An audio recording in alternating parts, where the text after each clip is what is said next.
একদিন বিশ্বনবী বললেন, বান্দার কোনো হক আল্লাহ কোনোদিন ছেড়ে দেয় না। আল্লাহর হক আল্লাহ মাফ করে, বান্দার হকের মাফ নাই। যদিও আমি নবী, আমার উপর যদি কোনো হক থাকে বলো, আমি দিয়ে দেব।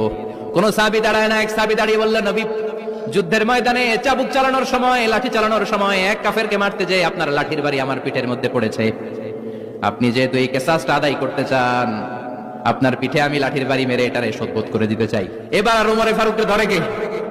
এদিকে আয় করে দেখাইতেছে। বিশ্বনবী বললেন, ওমর থামো, মারতে দাও। বিশ্বনবী উনার জুব্বাটা উপরের দিকে উঠালেন, পিঠের মধ্যে বাড়ি দেওয়ার জন্য ওই সাহাবীকে ডাকলেন। ওই সাহাবী বিশ্বনবীকে পিছন দিক থেকে জড়িয়ে ধরে ওই মোহরে নবুয়তের মধ্যে চুমু দিয়ে ফেলেছে। আপনি বিশ্বনবী, উদম গায়ে আপনারা দেখা যায় না, খালি গায়ে আপনারে দেখা যায় না। শুনেছি আপনার পিঠের মধ্যে মোহরে নবুয়ত আছে।